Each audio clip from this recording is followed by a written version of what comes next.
ಶ್ರೀ ಗುರುಭ್ಯೋ ನಮಃ. ಶ್ರೀ ಪರಮಗುರುಭ್ಯೋ ನಮಃ. ಶ್ರೀಮದಾನಂದತೀರ್ಥ ಭಗವತ್ಪಾದಾಚಾರ್ಯ ಗುರುಭ್ಯೋ ನಮಃ. ಹರಿ ಓಂ. ಜಯತ್ಯಜೋ ಕ್ಷೀಣ ಸುಖಾತ್ಮಬಿಂಬಸ್ವೈಶ್ವರ್ಯಕಾಂತಿ ಪ್ರತತಃ ಸದೋದಿತಃ ಸ್ವಭಕ್ತ ಸಂತಾಪ ದುರಿಷ್ಟಹಂತ ರಾಮಾವತಾರೋ ಹರಿರೀಶಚಂದ್ರಮಾಃ. ವಂದ್ಯೇ ವಂದ್ಯಂ ವಿಧಿಶವ ಮಹೇಂದ್ರಾದಿವೃಂದಾರಕೇಂದ್ರೈಃ ವ್ಯಕ್ತಂ ವ್ಯಾಪ್ತಂ ಸ್ವಗುಣಗಣತೋ ದೇಶತಃ ಕಾಲತಶ್ಚ ಧೂತಾವದ್ಯಂ ಸುಖಚಿತಿಮಯೈರ್ಮಂಗಲೈರ್ಯುಕ್ತಮಂಗೈಃ ಸಾನಾಥ್ಯಂ ನೋ ವಿದದದಧಿಕಂ ಬ್ರಹ್ಮನಾರಾಯಣಾಖ್ಯಂ. ಭೂಷಾರತ್ನಂ ಭುವನವಲಯಸ್ಯಾಖಿಲಾಶ್ಚರ್ಯರತ್ನಂ ಲೀಲಾರತ್ನಂ ಜಲಧಿ ದುಹಿತುಃ ದೇವತಾಮೌಲಿರತ್ನಂ. ಚಿಂತಾರತ್ನಂ ಜಗತಿ ಭಜತಾಂ ಸತ್ಸರೋಜದ್ಯುರತ್ನಂ ಕೌಸಲ್ಯಾಯ ಲಸತು ಮಮ ಹೃನ್ಮಂಡಲೇ ಪುತ್ರರತ್ನಂ. ಮಹಾವ್ಯಾಕರಣಾಂಬೋಧಿಮಂತಮಾನಸಮಂತರಂ ಕವಯಂತಂ ರಾಮಕೀರ್ತ್ಯಾ ಹನುಮಂತಮುಪಾಸ್ಮಹೇ. ಮುಖ್ಯಪ್ರಾಣಾಯ ಭೀಮಾಯ ನಮೋ ಯಸ್ಯ ಭುಜಾಂತರಂ ನಾನಾವೀರಸುವರ್ಣಾನಾಂ ನಿಕಷಾಶ್ಮಾಯಿತಂ ಭವೌ. ಸ್ವಾಂತಸ್ಥಾನಂತಶಯ್ಯಾಯ ಪೂರ್ಣಜ್ಞಾನರಸಾರ್ಣಸೇ ಉತ್ತುಂಗವಾಕ್ತರಂಗಾಯ ಮಧ್ವದುಗ್ಧಾಬ್ಧಯೇ ನಮಃ. ಭವತಿ ಯದನುಭಾವಾದ್ ಏಡಮೂಕೋऽಪಿ ವಾಗ್ಮಿ ಜಡಮತಿರಪಿ ಜಂತುರ್ಜಾಯತೆ ಪ್ರಾಜ್ಞಮೌಳಿಃ. ಸಕಲವಚನಚೇತೋ ದೇವತಾ ಭಾರತೀ ಸಾ ಮಮ ವಚಸಿ ನಿಧತ್ತಾಂ ಸನ್ನಿಧಿಂ ಮಾನಸೇ ಚ. ನೌಮಿನ್ಯಾಯ ಸುಧಾಧಿಕೃಜ್ಜಯಮುನೀನ್ ಶ್ರೀಪಾದರಾತ್ಸನ್ಮನೀನ್ ವ್ಯಾಸಾರ್ಯಾನ್ ವಿವಿಧಾಗಮಾಬ್ಧಿವಿಹರಾನ್ ಶ್ರೀವಾದಿರಾಜಾನಪಿ. ವಂದೇ ಹಂಸವರಾನ್ ರಘುತ್ತಮಗುರೂನ್ ವೈದಗ್ಧ್ಯವಾರಾಂ ನಿಧೀನ್ ಶ್ರೀಸತ್ಯವ್ರತರಾಘವೇಂದ್ರಮುನಿಪಾನ್ ಸದ್ಬೋಧಸಧ್ಯಾನಪಾನ್. ಸತ್ಯಧೀರಕರಾಬ್ಜೋತ್ತಃ ಜ್ಞಾನವೈರಾಗ್ಯಸಾಗರಃ ಸತ್ಯಜ್ಞಾನಾಖ್ಯತರಣಿಃ ಸ್ವಾಂತಧ್ವಾಂತಂ ನಿಕೃಂತತೋ. ಸತ್ಯಾವಿಘ್ನಕರಾಬ್ಜೋತ್ಥಾನ್ ಪಂಚಾಶದ್ವರ್ಷಪೂಜಕಾನ್ ಸತ್ಯಪ್ರಮೋದತೀರ್ಥಾರ್ಯಾನ್ ನೌಮಿನ್ಯಾಯ ಸುಧಾರತಾನ್. ಶಾಸ್ತ್ರೇಷು ಪಾರದೃಶ್ವಾನ್ ಶಾಸ್ತ್ರಜ್ಞೇಷು ಚ ವತ್ಸಲಂ ದೀನಭಕ್ತೋದ್ಧಾರಕಂ ಸತ್ಯಾತ್ಮಾನಂ ಗುರುಂ ಭಜೆ. ವಿದ್ಯಾಪೀಠವಿದಾತಾರಂ ವಿದ್ಯಾವಾರಿಧಿಚಂದಿರಂ ವಿದ್ಯಾರ್ಥಿವತ್ಸಲಂ ವಂದೇ ಮಹಾಮಹಿಮಸದ್ಗುರುಂ. ಆಪಾದಮೌಲಿಪರ್ಯಂತಂ ಗುರೂಣಾಂ ಆಕೃತಿಂ ಸ್ಮರೇತ್ ತೇನ ವಿಘ್ನಾಃ ಪ್ರಣಶ್ಯಂತಿ ಸಿದ್ಧ್ಯಂತಿ ಚ ಮನೋರಥಾಃ.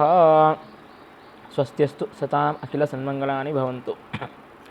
ಶ್ರೀ ಗುರುಭ್ಯೋ ನಮಃ. ಹರಿ ಓಂ.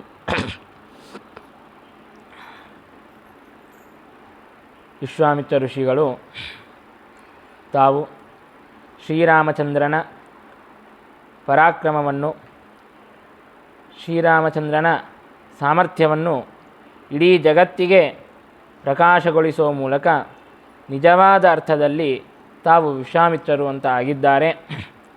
ಶ್ರೀರಾಮಚಂದ್ರನನ್ನು ಅಯೋಧ್ಯಾಪುರದಿಂದಾಗಿ ಕರೆದುಕೊಂಡು ಬಂದು ಅನೇಕ ಅಸುರರ ಬ್ರಹ್ಮಾದಿ ದೇವತೆಗಳ ವರದಿಂದಾಗಿ ಅವಧ್ಯರಾದಂತಹ ಅನೇಕ ಅಸುರರ ನಿಗ್ರಹವನ್ನು ಮಾಡಿಸಿ ತಮ್ಮ ಯಜ್ಞವನ್ನು ನಿರ್ವಿಘ್ನವಾಗಿ ಪರಿಪೂರ್ಣಗೊಳಿಸಿದ್ದಾರೆ.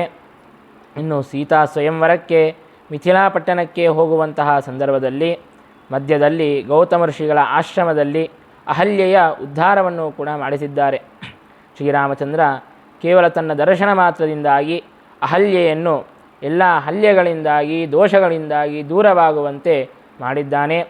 ಕೇವಲ ಅಹಲ್ಯೆಯನ್ನು ದೋಷರಹಿತಳನ್ನಾಗಿ ಮಾಡಿದ್ದಾನೆ ಅಷ್ಟೇ ಅಲ್ಲ, ಯಾರು ಅಹಲ್ಯೆಯ ಸ್ಮರಣೆ ಮಾಡುತ್ತಾರೋ ಅವರೆಲ್ಲರೂ ಕೂಡ ಅಹಲ್ಯರಾಗಬೇಕು, ದೋಷ ದೂರರಾಗಬೇಕು ಅನ್ನುವಂತೆ ಆಕೆಗೆ ಉದ್ಧಾರವನ್ನು ಮಾಡಿದ್ದಾನೆ. ಹಾಗಾಗಿ ಏನೇ ನಾವು ಕೇಳುತ್ತೇವೆ, ಅಹಲ್ಯ ದ್ರೌಪದಿ ಸೀತಾ ತಾರಾ ಮಂಡೋದರಿ ತಥಾ ಪಂಚಕಂನ ಸ್ಮರೇನ್ ನಿತ್ಯಂ ಮಹಾಪಾತಕ ನಾಶನಂ ಎಂಬುದಾಗಿ ಕೇಳುತ್ತೇವೆ.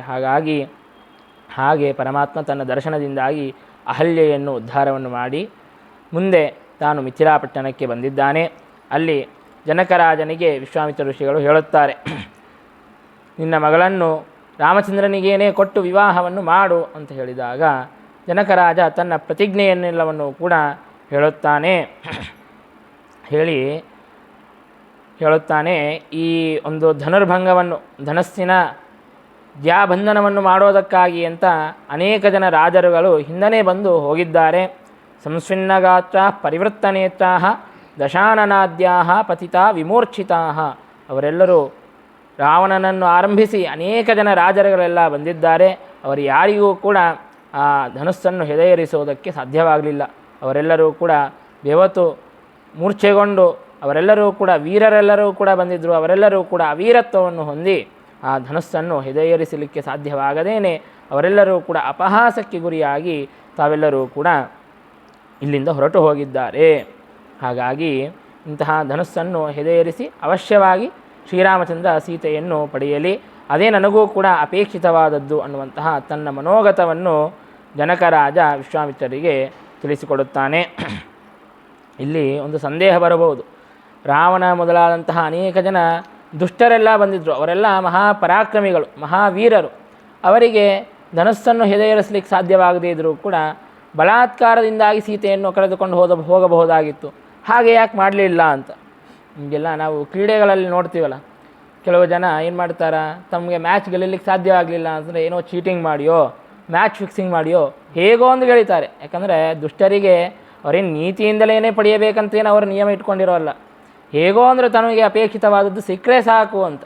ಹಾಗಾಗಿ ಆ ರಾವಣಾದಿ ಅಸುರರೆಲ್ಲ ನೀಚರು, ಬಹಳ ದುಷ್ಟರು. ಹಾಗಾಗಿ ದುಷ್ಟವಾದಂತಹ ನೀತಿಯನ್ನು ಅನುಸರಿಸಿ ಬಲಾತ್ಕಾರದಿಂದಾಗಿ ಕರೆದುಕೊಂಡು ಹೋಗಬಹುದಾಗಿತ್ತು. ಹಾಗೆ ಯಾಕೆ ಮಾಡಲಿಲ್ಲ ಅಂತಂದರೆ ಜನಕರಾಜ ಅದಕ್ಕೂ ಒಂದು ಉಪಾಯವನ್ನು ಮಾಡಿರುತ್ತಾನೆ.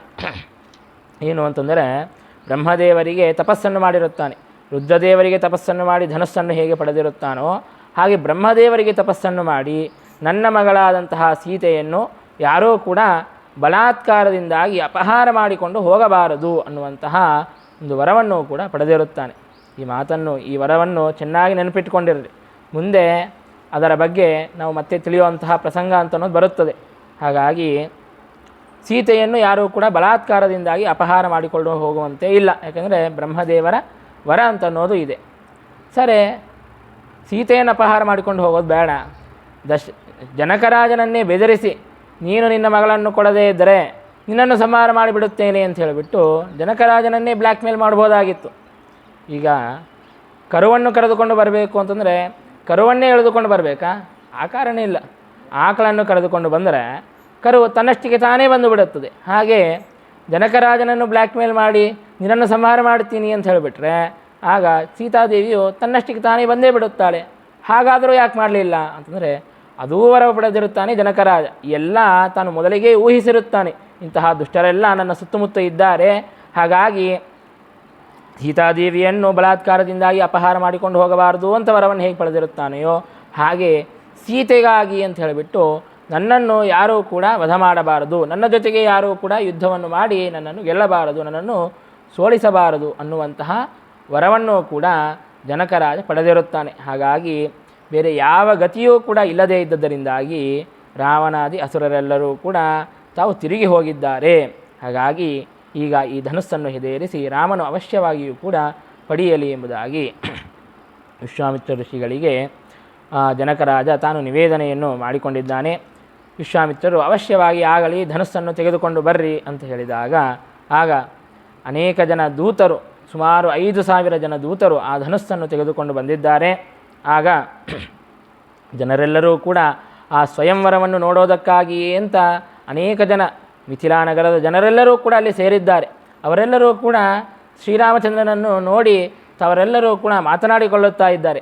ಇದೇನು ಧನುರ್ಭಂಗವನ್ನು ಧನಸ್ಸನ್ನು ಹೆದೆಯೇರಿಸುವಂತಹ ಈ ಪರೀಕ್ಷೆ ಇದೆಲ್ಲವನ್ನೂ ಕೂಡ ರಾಮಚಂದ್ರನಿಗೆ ಮಾಡಬೇಕಾಗೇ ಇಲ್ಲ. ಸೀತಾಪತಿತ್ವಂ ನ ಪರೀಕ್ಷಣೀಯಂ ರಾಮಸ್ಯ ರಾಜ್ಞಾ ಧನುರಾಣಮೇನ ನಹಿ ಪ್ರದೀಪೇನ ಪರೀಕ್ಷಣೀಯಂ ಪ್ರಭಾಕರಸ್ಯ ಪ್ರಭಯಾಯುತತ್ವಂ. ಈಗ ಸೂರ್ಯನು ಪ್ರಕಾಶಮಯನಾಗಿದ್ದಾನಾ ಇಲ್ಲ ಅಂತ ನಾವು ಪರೀಕ್ಷೆಯನ್ನು ಮಾಡೋದಕ್ಕಾಗಿ ಅಂತ ನಾವೇನು ಟಾರ್ಚ್ ಲೈಟ್ ಹಾಕಿ ನೋಡ್ತೀವ ಸೂರ್ಯನಿಗೆ ಪ್ರಕಾಶ ಅದನ ಇಲ್ಲ ಅಂತ? ಏನು ದೀಪ ಹಚ್ಚಿ ಸೂರ್ಯನಿಗೆ ಪ್ರಕಾಶ ಅದನ ಇಲ್ಲ ಅಂತ ಪರೀಕ್ಷೆ ಮಾಡಬೇಕಾ? ಸೂರ್ಯನ ಪ್ರಕಾಶ ಅದು ಸ್ವತಃಸಿದ್ಧ, ಎಲ್ಲರಿಗೂ ಕೂಡ ಇದೆ ಅಂತ ಅನ್ನೋದು ಅದು ಗೊತ್ತೇ ಆಗುತ್ತದೆ. ಹಾಗೆ ಶ್ರೀರಾಮಚಂದ್ರನ ಬಲ ಎಂತಹದ್ದು, ಶ್ರೀರಾಮಚಂದ್ರನ ಸಾಮರ್ಥ್ಯವನ್ನು ಈ ಧನುಸ್ಸನ್ನು ಹೆದೆಯೇರಿಸೋದರ ಮೂಲಕ ಅಳಿಯೋದ? ಸರ್ವಥಾ ಅಲ್ಲ. ಹಾಗಾಗಿ ಈ ಒಂದು ಧನುಸ್ಸನ್ನು ಹೆದೆಯೇರಿಸುವಂತಹ ಈ ಪರೀಕ್ಷೆಯನ್ನು ಮಾಡಿ ಇವನು ಸೀತೆಗೆ ಯೋಗ್ಯನಾದಂತಹ ಪತಿಯೋ ಅಲ್ಲೋ ಎಂಬುದಾಗಿ ವಿಚಾರ ಮಾಡೋದು, ಪರೀಕ್ಷೆಯನ್ನು ಮಾಡೋದು ಯುಕ್ತವಲ್ಲ ಎಂಬುದಾಗಿ ಅಲ್ಲಿರುವಂತಹ ಜನರೆಲ್ಲರೂ ಕೂಡ ಮಾತನಾಡಿಕೊಳ್ಳುತ್ತಾ ಇದ್ದಾರೆ. ಹಾಗಿದ್ದರೂ ಕೂಡ ಕ್ಷತ್ರಿಯ ಧರ್ಮ ಅಂತನ್ನೋದಕ್ಕಾಗಿ ಜನಕರಾಜ ತಾನು ಆ ಸ್ವಯಂವರವನ್ನು ಮುಂದುವರಿಸುತ್ತಾ ಇದ್ದಾನೆ. ಶ್ರೀರಾಮಚಂದ್ರ ವಿಶ್ವಾಮಿತ್ರರಿಗೆ ನಮಸ್ಕಾರವನ್ನು ಮಾಡಿ ಧನಸ್ಸನ್ನು ಹೆದೆಯೇರಿಸೋದಕ್ಕಾಗಿ ಅಂತ ಹೋಗುತ್ತಾನೆ. ಧನಸ್ಸನ್ನು ಅನಾಯಾಸವಾಗಿ ಎತ್ತುತ್ತಾನೆ. ಬೇರೆ ಯಾರಿಗೂ ಕೂಡ ಧನಸ್ಸನ್ನು ಕದಲಿಸಲಿಕ್ಕೂ ಕೂಡ ಸಾಧ್ಯವಾಗಿರಲಿಲ್ಲ. ಶ್ರೀರಾಮಚಂದ್ರ ಅತ್ಯಂತ ಅನಾಯಾಸವಾಗಿ ಅದನ್ನು ಎತ್ತಿದ್ದಾನೆ. ಇನ್ನು ದ್ಯಾಬಂಧನವನ್ನು ಮಾಡಬೇಕು, ಆ ಹಗ್ಗವನ್ನು ಕಟ್ಟಬೇಕು ಅಂತನ್ನೋದಕ್ಕಾಗಿ ಧನಸ್ಸನ್ನು ಯಾವಾಗ ಎಳೆಯುತ್ತಾನೋ ಆಗ ಕೂಡಲೇ ಆ ಧನಸ್ಸು 2 ಪೀಸ್ಗಳಾಗಿ 2 ತುಂಡಾಗಿ ಅದು ಕೆಳಗೆ ಬಿದ್ದಿದೆ. ಪರಮಾತ್ಮನ ಸಾಮರ್ಥ್ಯ ಎಂತಹದ್ದು! ಪರಮಾತ್ಮನ ಸಾಮರ್ಥ್ಯದ ಮುಂದೆ ಪರಮಾತ್ಮ ತನ್ನ ಸಾಮರ್ಥ್ಯವನ್ನು ಪ್ರಯೋಗವನ್ನು ಮಾಡಿದ, ಸಾಮರ್ಥ್ಯದ ಲೇಷವನ್ನು ಪ್ರಯೋಗವನ್ನು ಮಾಡಿದ ಅಂತಂದರೂ ಕೂಡ ಅನಂತ ಬ್ರಹ್ಮಾಂಡಗಳನ್ನು ಪುಡಿಯನ್ನಾಗಿ ಮಾಡಬಹುದು. ಅಂತಹ ಸಾಮರ್ಥ್ಯದ ಮುಂದೆ ಈ ಧನಸ್ಸು ಹೇಗೆ ತಡೆಯಲು ಸಾಧ್ಯವಾಗುತ್ತದೆ? ಹಾಗಾಗಿ ಅದು 2 ತುಂಡಾಗಿ ಕೆಳಗೆ ಬಿದ್ದಿದೆ. ಹೀಗೆ ಪರಮಾತ್ಮ ಆ ಧನಸ್ಸನ್ನು ಹೇಗೆ ಅನಾಯಾಸವಾಗಿ ಭಂಗ ಮಾಡಿದ ಅಂತಂದರೆ ಹೇಳುತ್ತಾರೆ, ಯಥೇಕ್ಷುದಂಡಂ ಶತಮನ್ಯ ಕುಂಜರಃ.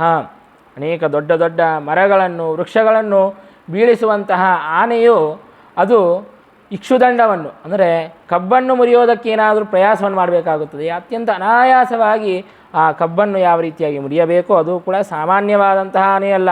ಶತಮನ್ಯು ಕುಂಜರಃ, ಇಂದ್ರನ ಆನೆ ಅಂದರೆ ಐರಾವತ. ಆ ಐರಾವತವು ಯಾವ ರೀತಿಯಾಗಿ ಆ ಕಬ್ಬನ್ನು ಅನಾಯಾಸವಾಗಿ ಮುರಿಯಬೇಕೋ ಹಾಗೆ ಪರಮಾತ್ಮ ಶ್ರೀರಾಮಚಂದ್ರ ಆ ಧನುಸ್ಸನ್ನು ಭಂಗ ಮಾಡಿದ್ದಾನೆ. ಎಲ್ಲ ಜನರೂ ಕೂಡ ಅತ್ಯಂತ ಸಂತೋಷದಿಂದಾಗಿ ಯುಕ್ತರಾಗಿದ್ದಾರೆ. ಇನ್ನು ಸೀತಾದೇವಿ ಸ್ವಯಂವರದಲ್ಲಿ ಶ್ರೀರಾಮಚಂದ್ರ ತಾನು ಧನುರ್ಭಂಗವನ್ನು ಮಾಡಿದ್ದಾನೆ ಅಂತನ್ನೋದನ್ನು ತಿಳಿದುಕೊಂಡು ಶ್ರೀರಾಮಚಂದ್ರನ ಕೊರಳಲ್ಲಿ ಮಾಲೆಯನ್ನು ಹಾಕೋದಕ್ಕಾಗಿ ಅಂತ ಬರುತ್ತಾ ಇದ್ದಾಳೆ. ಮಂಜೀರ ಮಂಜುಧ್ವನಿ ಪೂರಿತಾಶಾ ಗತಿಶ್ರಿಯಾ ನಿರ್ಜಿತ ರಾಜಹಂಸಿ ಪದೇ ಪದೇ ರಮ್ಯ ರಸ ಪದಾಭ್ಯಾಂ ಸೀತಾಭಿರಾಮ್ ಶನಕೈರ್ಜಗಾಮ. ಸೀತಾದೇವಿ ಶ್ರೇಷ್ಠವಾದಂತಹ ಹಂಸಪಕ್ಷಿಯಂತೆ, ಹೆಣ್ಣು ಹಂಸಪಕ್ಷಿಯು ಅದು ಯಾವ ರೀತಿಯಾಗಿ ನಡೆಯಬೇಕೋ, ಹಂಸ ನಡಕ ಅಂತ ಕೇಳುತ್ತೇವಲ್ಲ, ಅಂತಹ ಹಂಸ ನಡಕವನ್ನು ಕೂಡ ತಿರಸ್ಕರಿಸುವಂತಹ ಸೌಂದರ್ಯವಾದಂತಹ ನಡತೆಯಿಂದಾಗಿ ಸೀತಾದೇವಿಯು ಬರುತ್ತಾ ಇದ್ದಾಳೆ. ಸೀತಾದೇವಿಯು ನಡೆಯುತ್ತಾ ಇದ್ದರೆ ಸೀತಾದೇವಿಯ ಗೆಜ್ಜೆಯ ಧ್ವನಿಯಿಂದಾಗಿ ಎಲ್ಲ ದಿಕ್ಕುಗಳು ಕೂಡ ಪೂರಿತವಾಗಿದೆ. ಮಂಜೀರ ಮಂಜುಧ್ವನಿ ಪೂರಿತಾಶ, ಎಲ್ಲ ಆಶಾಗಳು ದಿಕ್ಕುಗಳೆಲ್ಲವೂ ಕೂಡ ಆ ಮನೋಹರವಾದಂತಹ ಗೆಜ್ಜೆಯ ಧ್ವನಿಯಿಂದಾಗಿ ಪೂರ್ಣವಾಗಿದೆ. ಸೀತಾದೇವಿ ಅಂದರೆ ಲಕ್ಷ್ಮೀದೇವಿ. ಲಕ್ಷ್ಮೀದೇವಿ ಹೇಗೆ ಬರುತ್ತಾಳೆ ಹೇಳ್ರೆ? ಹೆಜ್ಜೆಯ ಮೇಳೊಂದು ಹೆಜ್ಜೆಯ ನಿಕ್ಕುತ ಗೆಜ್ಜೆಯ ಕಾಲಿನ ನಾದವ ತೋರುತ ಸಜ್ಜನ ಸಾಧು ಪೂಜೆಯ ವೇಳೆಗೆ ಮಜ್ಜೆಗೆ ಒಳಗಿನ ಬಿನ್ನೆಯಂತೆ ಭಾಗ್ಯದ ಲಕ್ಷ್ಮೀ ಬಾರಮ್ಮ. ಹಾಗೆ ಗೆಜ್ಜೆಯ ಧ್ವನಿಯನ್ನು ಮಾಡುತ್ತಾ ಶ್ರೇಷ್ಠವಾದಂತಹ ಹಂಸಪಕ್ಷಿಯಂತೆ ಸೀತಾದೇವಿಯು ಬರುತ್ತಾ ಇದ್ದಾಳೆ. ಆ ಸೀತಾದೇವಿಯ ಸೌಂದರ್ಯವನ್ನು ನೋಡುವಂತಹ ಎಲ್ಲ ಜನರಿಗೂ ಕೂಡ ಅವರಿಗೆ ಎಷ್ಟು ನೋಡಿದರೂ ಕೂಡ ಸಾಕು ಅಂತ ಅನಿಸುತ್ತಾನೇ ಇಲ್ಲ. ಎಷ್ಟು ನೋಡಿದರೂ ಕೂಡ ಸೀತಾದೇವಿ ಮತ್ತೆ ಹೊಸದಾಗಿಯೇ ಕಾಣುತ್ತಾ ಇದ್ದಾಳೆ. ಪುನರ್ನಿರೀಕ್ಷ್ಯಾಪಿ ಪುನರ್ನವಾಸ ಕನ್ಯಾ ಹಸಂತೀವ ವಿನಾಪಿಹಾಸಂ ದೃಷ್ಟ್ಯಾ ಲಪಂತೀವ ವಿನಾಭಿಲಾಪಂ ಮಹೋತ್ಸವೋಭೂತ್ ಜನಲೋಚನಾನಾಂ. ಸೀತಾದೇವಿಯನ್ನು ಎಷ್ಟು ನೋಡಿದರೂ ಕೂಡ ಮತ್ತೆ ತನ್ನ ಸೌಂದರ್ಯದಿಂದಾಗಿ ಹೊಸದಾಗಿ ಕಾಣುತ್ತಾ ಇದ್ದಾಳೆ. ಮತ್ತು ಇವತ್ತಿನ ಕಾಲದಲ್ಲಿ ಇದ್ದಂತೆ ಕ್ಯಾಮರಾಮನ್ ಬಂದು ಪುರೋಹಿತರನ್ನು ದೊಬ್ಬಿ ಸ್ಮೈಲ್ ಮಾಡು ಚೀಸ್ ಅಂತ ಹಾಗೆಲ್ಲ ಏನು ಮಾಡುವಂತಹ ಪ್ರಸಂಗವೇ ಇರಲಿಲ್ಲ. ಸೀತಾದೇವಿಯು ಸ್ವಾಭಾವಿಕವಾಗಿ ತನ್ನ ಮುಖದ ಕಾಂತಿಯಿಂದಲೇ ತಾನು ಮಂದಹಾಸವನ್ನು ಬೀರುತ್ತಾ ಇದ್ದಾಳೆ ಎಂಬುದಾಗಿ ಅಲ್ಲಿರುವಂತಹ ಜನರಿಗೆ ತೋರುತ್ತಾ ಇದೆ. ಮತ್ತು ಸೀತಾದೇವಿಯು ಬಹಳ ದಿನವಾದ ಮೇಲೆ ಶ್ರೀರಾಮಚಂದ್ರನನ್ನು ತಾನು ಕಳೆತಿದ್ದಾಳೆ.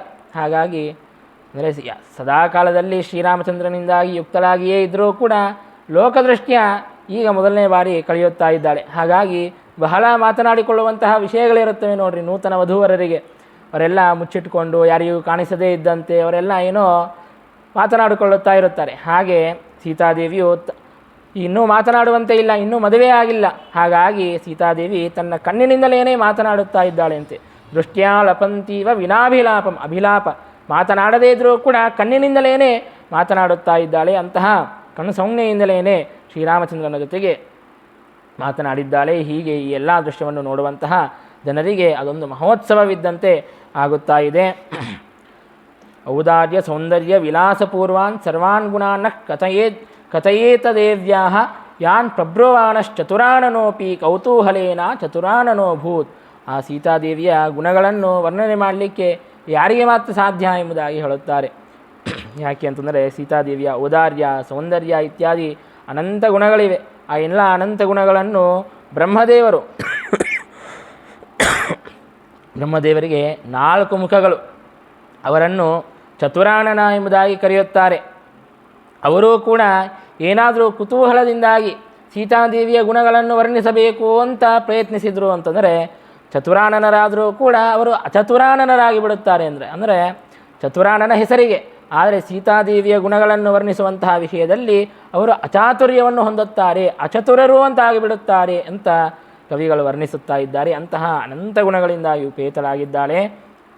ಸಾಮಾನ್ಯವಾಗಿ ಹೆಂಗಸರಿಗೆ ಗಂಡಸರನ್ನು ನೋಡಬೇಕು ಅಂದರೆ ಸ್ವಲ್ಪ ನಾಚಿಕೆ ಇರುತ್ತದೆ. ಹಾಗೆ ಸೀತಾದೇವಿಯು ಕೂಡ ನಾಚಿಕೆಯನ್ನು ಪಡುತ್ತಾ ಇದ್ದಾಳೆ. ಆದರೂ ಕೂಡ ಶ್ರೀರಾಮಚಂದ್ರನ ಮುಖವನ್ನು ನೋಡಬೇಕು ಅನ್ನುವಂತಹ ಒಂದು ಅಪೇಕ್ಷೆ, ಮಹಾಭಕ್ತಿ ಅಂತನ್ನೋದು ಇದೆ, ಮಹಾ ಪ್ರೇಮ ಅಂತನ್ನೋದು, ಪ್ರೀತಿ ಅಂತನ್ನೋದು ಇದೆ. ಹಾಗಾಗಿ ಲಜ್ಜಾನದೀಂ ಕ್ಷಿಪ್ರತರ ಪ್ರವಾಹ ನೆಕ್ಕುರ್ವತಿ ಭಕ್ತಿ ಮಹಾರ್ಣವೌಹೈ ಶನೈರಪಾಂಗೇಣ ಸುಮಂಗಳಾಂಗಿ ದದರ್ಶದೇವಿ ಜಗದೇಕನಾಥಂ. ಆ ಭಕ್ತಿ ಎಂಬಂತಹ ಸಮುದ್ರದಂತೆ ಭಕ್ತಿ ಇದೆ. ಈ ಲಜ್ಜಾ ನಾಚಿಕೆ ಅಂತನ್ನೋದಾದರೂ ನದಿಯಂತೆ ಇದೆ. ಆ ಸಮುದ್ರದ ತರಂಗಗಳು ಯಾವ ರೀತಿಯಾಗಿ ನದಿ ಪ್ರವಾಹವನ್ನು ತಿರಸ್ಕರಿಸಬೇಕೋ ಹಾಗೆ ಆ ಸೀತಾದೇವಿಯ ಭಕ್ತಿಯು ಆ ನಾಚಿಕೆಯನ್ನು ತಿರಸ್ಕರಿಸಿ ಸೀತಾದೇವಿಯು ಭಗವಂತನನ್ನು ನೋಡುವಂತೆ, ಶ್ರೀರಾಮಚಂದ್ರನ ಮುಖವನ್ನು ನೋಡುವಂತೆ ಆಗಿದೆ. ಸೀತಾದೇವಿಯು ಶ್ರೀರಾಮಚಂದ್ರನ ಮುಖವನ್ನು ನೋಡುತ್ತಾ ಅತ್ಯಂತ ಸಂತೋಷದಿಂದಾಗಿ ತನ್ನ ಕೋಮಲವಾದಂತಹ ಕಮಲದಂತೆ ಅತ್ಯಂತ ಮೃದುವಾದಂತಹ ತನ್ನ ಕರಗಳಿಂದಾಗಿ ಕಮಲದ ಮಾಲೆಯನ್ನು ಶ್ರೀರಾಮಚಂದ್ರನ ಕೊರಳಲ್ಲಿ ಬಂದು ಹಾಕುತ್ತಾ ಇದ್ದಾಳೆ. ಅಥೋಕರಾಭ್ಯಾಂ ಪ್ರತಿಗೃಹ್ಯ ಮಾಲಾಂ ಅಮ್ಲಾನ ಪದ್ಮಾಂ ಜಲದಾಯತಾಕ್ಷಿ ಉಪೇತ್ಯ ಮಂದಂ ಲಲಿತೈಃ ಪದೈಸ್ತಾಂ ತದಂ ಸ ಆಸಜ್ಯ ಚ ಪಾರ್ಶ್ವತೋಭವತ್. ಹೀಗೆ ಶ್ರೀರಾಮಚಂದ್ರನ ಕೊರಳಲ್ಲಿ ಆ ಕಮಲದ ಮಾಲೆಯನ್ನು ಹಾಕಿ ಶ್ರೀರಾಮಚಂದ್ರನ ವಾಮಪಾರ್ಶ್ವದಲ್ಲಿ ಬಂದು ನಿಂತಿದ್ದಾಳೆ. ಆ ದೃಶ್ಯವನ್ನು ಸೀತಾರಾಮರನ್ನು ನೋಡಿದಂತಹ ಜನಕರಾಜನ ಪಟ್ಟಣದಲ್ಲಿರುವಂತಹ ಎಲ್ಲ ಜನರಿಗೂ ಕೂಡ ಮಹಾ ಸಂತೋಷ ಅಂತನ್ನೋದಾಗುತ್ತಾ ಇದೆ. ತತಃ ಪ್ರಮೋದೋ ನಿತರಾಂ ಜನಾನಾಂ. ಅವರ ಆನಂದಕ್ಕೆ ಸೀಮೆಯೇ ಇಲ್ಲದೆ ಹೋಗಿದೆ. ಸಮೇತಮಾನಂದ ನಿಧಿಂ ಪರೇಶಂ ಎಂಬುದಾಗಿ ಹೇಳುತ್ತಾರೆ. ಯಾರು ಆ ರೀತಿಯಾಗಿ ಸಂತೋಷವನ್ನು ಪಟ್ಟಿದ್ದಾರೆ ಸೀತಾರಾಮರನ್ನು ನೋಡಿ, ಅವರಿಗೆ ಪರಮಾತ್ಮ ಏನೋ ತಾತ್ಕಾಲಿಕವಾದಂತಹ ಸ್ವಲ್ಪ ಆನಂದವನ್ನು ಕೊಡಲಿಲ್ಲವಂತೆ. ಪರಮಾತ್ಮ ಅವರಿಗೆ ನಿತ್ಯವಾದಂತಹ ಅನಂತವಾದಂತಹ ಮೋಕ್ಷಾನಂದವನ್ನೇ ಕೊಟ್ಟಿದ್ದಾನೆ ಅಂತೆ. ಯಾಕೆ ಅಂತಂದರೆ ಒಬ್ಬ ಮನುಷ್ಯನಿಗೆ ನಿಧಿ ಸಿಕ್ಕಿದರೆ ತಾನು ಜೀವನ ಪರ್ಯಂತವಾಗಿ ಯಾವ ರೀತಿಯಾಗಿ ಸುಖವಾಗಿರಬೇಕೋ ಹಾಗೆ ಪರಮಾತ್ಮ ತಾನು ಆನಂದ ನಿಧಿ. ಹಾಗಾಗಿ ಆನಂದ ನಿಧಿಯಾದಂತಹ ಸುಖನಿಧಿಯಾದಂತಹ ಆ ಪರಮಾತ್ಮನನ್ನು ತಾವು ಸಂತೋಷದಿಂದಾಗಿ ನೋಡಿದ್ದರಿಂದಾಗಿ ಅವರಿಗೂ ಕೂಡ ಅನಂತವಾದಂತಹ ಮೋಕ್ಷಾನಂದವನ್ನು ಪರಮಾತ್ಮ ಪ್ರಸಾದಿಸಿದ್ದಾನೆ ಎಂಬುದಾಗಿ ನಮಗೆ ರಾಮಾಯಣ ತಿಳಿಸಿಕೊಡುತ್ತದೆ. ಹೀಗೆ ಸೀತಾರಾಮರ ವಿವಾಹ ಅಂತನ್ನೋದು ಅಲ್ಲಿ ನಿಶ್ಚಯವಾಗಿದೆ. ಇನ್ನು ವಿವಾಹವನ್ನು ಮಾಡಬೇಕು ಅಂತಂದರೆ ರಾಮನ ತಂದೆ ತಾಯಿಯಂದಿರು, ದಶರಥ ರಾಜ, ಅವರ ಬಂಧು ಬಳಗ ಅವರೆಲ್ಲರೂ ಕೂಡ ಬರಬೇಕು ಅಂತನ್ನೋದಕ್ಕಾಗಿ ಜನಕರಾಜ ತನ್ನ ದೂತರನ್ನು ಕಟ್ಟು ಕಳುಹಿಸುತ್ತಾನೆ. ಹೋಗಿ ದಶರಥ ರಾಜನಿಗೆ ಈ ಸುದ್ದಿಯನ್ನು ಹೇಳಿ ಕರೆದುಕೊಂಡು ಬರ್ರಿ ಅಂತ ಹೇಳಿದಾಗ ಆ ದೂತರೆಲ್ಲರೂ ಕೂಡ 3 ದಿನಗಳ ಕಾಲದಲ್ಲಿ ತಾವು ಅಯೋಧ್ಯ ಪಟ್ಟಣಕ್ಕೆ ಸೇರುತ್ತಾರೆ. ಅಂದರೆ ರಾಮಾಯಣ ಎಷ್ಟು ಸಣ್ಣ ಸಣ್ಣ ಡೀಟೇಲ್ಸನ್ನು ಕೂಡ ಬಿಡುತ್ತಾ ಇಲ್ಲ ನೋಡ್ರಿ. ಅವರು ಮಿಥಿಲಾಪುರದಿಂದಾಗಿ ಅಯೋಧ್ಯಾಪುರಕ್ಕೆ ಹೋಗೋದಕ್ಕೆ 3 ದಿನಗಳು ಬೇಕಾಯಿತು ಅನ್ನುವಂತಹ ಸಣ್ಣ ಡೀಟೇಲನ್ನು ಕೂಡ ಅದು ರಾಮಾಯಣ ನಮಗೆ ತಿಳಿಸಿಕೊಡುತ್ತಾ ಇದೆ. ಹೀಗೆ 3 ದಿನಗಳಲ್ಲಿ ದೂತರು ಅಯೋಧ್ಯಾಪುರಕ್ಕೆ ಹೋಗಿ ಅಲ್ಲಿ ದಶರಥ ರಾಜನಿಗೆ ಈ ವಿಷಯವನ್ನು ತಿಳಿಸಿಕೊಡುತ್ತಾರೆ. ಹೀಗೆ ಸೀತಾ ಸ್ವಯಂವರದಲ್ಲಿ ರಾಮಚಂದ್ರ ದೇವರು ಧನುರ್ಭಂಗವನ್ನು ಮಾಡಿದ್ದಾರೆ.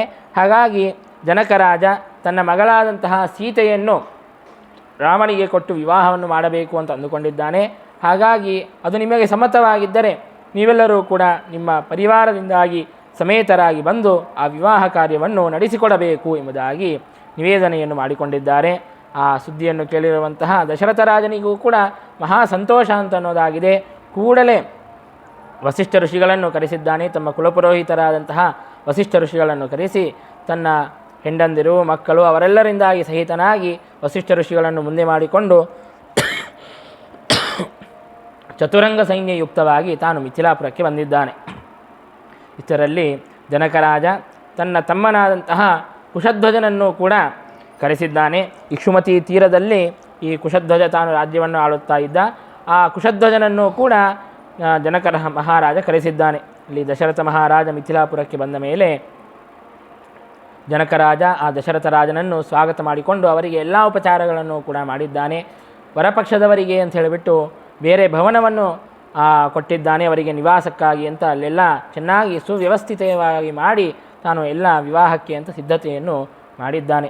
ಇಷ್ಟು ಹೊತ್ತು ದೇವತೆಗಳು ಯಾರೂ ಕೂಡ ಸ್ವಯಂವರಕ್ಕೆ ಬಂದೇ ಇರಲಿಲ್ಲ. ಯಾಕೆ ಅಂತಂದರೆ ವಿಜಾನಮಾನ ಜಗತಾಂ ಹಿ ಮಾತರಂ, ಸೀತಾದೇವಿಯು ಈಕೆ ಜಗನ್ಮಾತೆಯಾದಂತಹ ಲಕ್ಷ್ಮೀದೇವಿ ಅಂತನ್ನೋದು ದೇವತೆಗಳಿಗೆ ಗೊತ್ತಿತ್ತು. ಹಾಗಾಗಿ ಜಗನ್ಮಾತೆಯಾದಂತಹ ಲಕ್ಷ್ಮೀದೇವಿಯನ್ನು ಹೊಂದುವಂತಹ ಇಚ್ಛೆಯನ್ನೂ ಮಾಡಬಾರ್ದು, ಪ್ರಯತ್ನವನ್ನೂ ಮಾಡಬಾರ್ದು ಅಂತ ಹೇಳಿಬಿಟ್ಟು ಅವರು ಯಾರೂ ಕೂಡ ಸ್ವಯಂವರಕ್ಕೆ ಬಂದಿರಲಿಲ್ಲ. ಈಗ ತಮ್ಮ ತಂದೆ ತಾಯಂದಿರ ಜಗತ್ತಿಗೆ ತಂದೆ ತಾಯಂದಿರಾದಂತಹ ಸೀತಾರಾಮರ ವಿವಾಹವಾಗುತ್ತದೆ ಅಂತಂದರೆ ಅದನ್ನು ನೋಡೋದಕ್ಕಾಗಿ ಅಂತ ಕುತೂಹಲದಿಂದಾಗಿ ಎಲ್ಲ ದೇವತೆಗಳು ಕೂಡ ಆಕಾಶದಲ್ಲಿ ಬಂದು ನಿಂತಿದ್ದಾರೆ.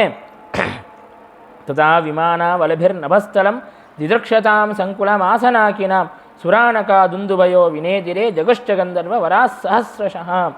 ಅವರೆಲ್ಲರೂ ಕೂಡ ದೇವತೆಗಳು ತಮ್ಮ ವಿಮಾನಗಳನ್ನು ಹಾಕಿಕೊಂಡು ಬಂದು ಆಕಾಶದಲ್ಲಿ ನಿಂತರೆ ಆಕಾಶವು, ಆಕಾಶ ಅಂದರೆ ಅವಕಾಶ ಅಂತ ಅರ್ಥ, ಆ ಆಕಾಶವೂ ಕೂಡ ನಿರವಕಾಶವಾಗಿ ಹೋಗಿದೆ. ಸ್ವಲ್ಪವೂ ಕೂಡ ಪ್ಲೇಸೇ ಇಲ್ಲದೇ ಇದ್ದಂತೆ ಆ ಆಕಾಶವೆಲ್ಲವೂ ಕೂಡ ಫುಲ್ಲಿ ಪ್ಯಾಕ್ಡ್ ಆಗಿಬಿಟ್ಟಿದೆ. ಇವೆಲ್ಲ ನಾವು ಓಲ್ಡ್ ಸಿಟಿ ರೋಡ್ಸ್ ನೋಡ್ತೀವಲ್ಲ, ಯಾವಾಗಲೂ ಫುಲ್ಲಿ ಪ್ಯಾಕ್ಡ್ ಇರ್ತವೆ. ಹಾಗೆ ಆಕಾಶವೆಲ್ಲವೂ ಕೂಡ ಸಂಕುಲಮಾಸ ಪೂರ್ಣವಾಗಿ ಫುಲ್ಲಿ ಪ್ಯಾಕ್ಡ್ ಆಗಿಬಿಟ್ಟಿದೆ. ಅವಕಾಶವೇ ಇಲ್ಲದೇ ಇದ್ದಷ್ಟು ದೇವತೆಗಳೆಲ್ಲ ಸಂಭ್ರಮದಿಂದಾಗಿ ಅತ್ಯಂತ ಕುತೂಹಲದಿಂದಾಗಿ ಬಂದು ನಿಂತಿದ್ದಾರೆ. ಎಲ್ಲ ವಾದ್ಯಗಳನ್ನು ಬಾರಿಸುತ್ತಾ ಇದ್ದಾರೆ. ಗಂಧರ್ವರೆಲ್ಲ ಗಾನವನ್ನು ಮಾಡುತ್ತಾ ಇದ್ದಾರೆ. ಅಪ್ಸರಾಸ್ತ್ರೀಯರೆಲ್ಲ ನರ್ತನೆಯನ್ನು ಮಾಡುತ್ತಾ ಇದ್ದಾರೆ. ಹೀಗೆ ಮಹಾ ಸಂಭ್ರಮ ಅಂತನ್ನೋದು ನಡೆಯುತ್ತಾ ಇದೆ. ಆಗ ವಸಿಷ್ಠ ಋಷಿಗಳು ಹಾಗೂ ವಿಶ್ವಾಮಿತ್ರ ಋಷಿಗಳು ತಾವು ಜನಕರಾಜನಿಗೆ ಮತ್ತು ಕುಶಧ್ವಜನಿಗೆ ಹೇಳುತ್ತಾರೆ, ಕೇವಲ ಸೀತೆಯನ್ನು ರಾಮನಿಗೆ ಕೊಟ್ಟು ವಿವಾಹ ಮಾಡೋದಲ್ಲ, ನಿನಗೆ ಮತ್ತೊಬ್ಬ ಮಗಳು ಕೂಡ ಇದ್ದಾಳೆ, ಊರ್ಮಿಳಾ ಎಂಬುದಾಗಿ ಜನಕರಾಜನಿಗೆ ಮತ್ತೊಬ್ಬ ಮಗಳು ಇದ್ಲು. ಹಾಗಾಗಿ ಆ ಊರ್ಮಿಳೆಯನ್ನು ಲಕ್ಷ್ಮಣನಿಗೆ ಕೊಟ್ಟು ವಿವಾಹವನ್ನು ಮಾಡು. ಮತ್ತು ಕುಶಧ್ವಜನಿಗೆ, ನಿನ್ನ ತಮ್ಮನಾದಂತಹ ಕುಶಧ್ವಜನಿಗೂ ಕೂಡ ಇಬ್ಬರು ಮಕ್ಕಳಿದ್ದಾರೆ ಅಲ್ಲ, ಮಾಂಡವಿ ಮತ್ತು ಶ್ರುತಕೀರ್ತಿ ಅಂತ, ಅವರನ್ನು ಕೂಡ ಭರತ ಶತ್ರುಘ್ನರಿಗೆ ಕೊಟ್ಟು ಮಾಡು. ಮಾಂಡವಿಯನ್ನು ಭರತನಿಗೆ ಕೊಟ್ಟು ಮಾಡು, ಶ್ರುತಕೀರ್ತಿಯನ್ನು ಶತ್ರುಘ್ನನಿಗೆ ಕೊಟ್ಟು ಮಾಡು ಎಂಬುದಾಗಿ ಆದೇಶವನ್ನು ಮಾಡಿದ್ದಾರೆ. ಆಗ ಜನಕರಾಜ ಮಹಾ ಸಂತೋಷವನ್ನು ಪಡುತ್ತಾನೆ. ನಾನೇ ಹೇಳಬೇಕು ಅಂತ ಅಂದುಕೊಂಡಿದ್ದೆ, ನಮ್ಮ ಸಂಕಲ್ಪವೂ ಹಾಗೇ ಇತ್ತು. ನಮ್ಮ 4 ಜನ ಮಕ್ಕಳನ್ನು ಒಂದೇ ರಾಜನ ಮಕ್ಕಳಿಗೆ ಕೊಟ್ಟು ವಿವಾಹವನ್ನು ಮಾಡಬೇಕು ಅಂತನ್ನುವಂತಹ ನಮ್ಮ ಸಂಕಲ್ಪವಿತ್ತು. ಅದೇ ನೀವು ಕೂಡ ಕೇಳಿದ್ದೀರಿ. ಹಾಗಾಗಿ ನನಗೆ ಬಹಳ ಸಂತೋಷವಾಗಿದೆ ಎಂಬುದಾಗಿ ಒಂದೇ ಮುಹೂರ್ತದಲ್ಲಿ ಅವರನ್ನು ಕೊಟ್ಟು ವಿವಾಹ ಮಾಡೋದಕ್ಕಾಗಿ ಅಂತ ನಿಶ್ಚಯವನ್ನು ಮಾಡಿದ್ದಾರೆ. ಎಲ್ಲ ದೇವತೆಗಳು ಬಂದು ಸೇರಿದ್ದಾರೆ. ಎಲ್ಲ ಋಷಿಮುನಿಗಳು, ಬ್ರಾಹ್ಮಣರು ಎಲ್ಲ ಇಡೀ ಜಗತ್ತೇ ಅಲ್ಲಿ ಬಂದು ಸೇರಿದೆ.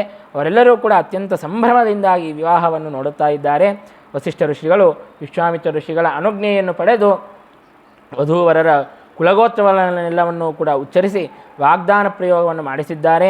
ಇನ್ನು ಮುಂದೆ ಸುಮುಹೂರ್ತದಲ್ಲಿ ಎಲ್ಲ ಮಂಗಲಾಷ್ಟಕಗಳನ್ನು ಹೇಳಿ ಅನೇಕ ಋಷಿಮುನಿಗಳು, ಬ್ರಾಹ್ಮಣರು ಅವರೆಲ್ಲರೂ ಕೂಡ ಅಕ್ಷತಾರೋಪಣವನ್ನು ಮಾಡಿದ್ದಾರೆ. ಮುಂದೆ ಕನ್ಯಾದಾನವನ್ನು ಜನಕರ ಮಹಾರಾಜ ಆ ಭಗವಂತನ ಪಾದಗಳನ್ನು ಪ್ರಕ್ಷಾಳನೆ ಮಾಡಿ ಕನ್ಯಾದಾನವನ್ನು ಮಾಡಿದ್ದಾನೆ. ಅದೆಂತಹ ದಿವ್ಯವಾದಂತಹ ಭಾಗ್ಯವನ್ನದು.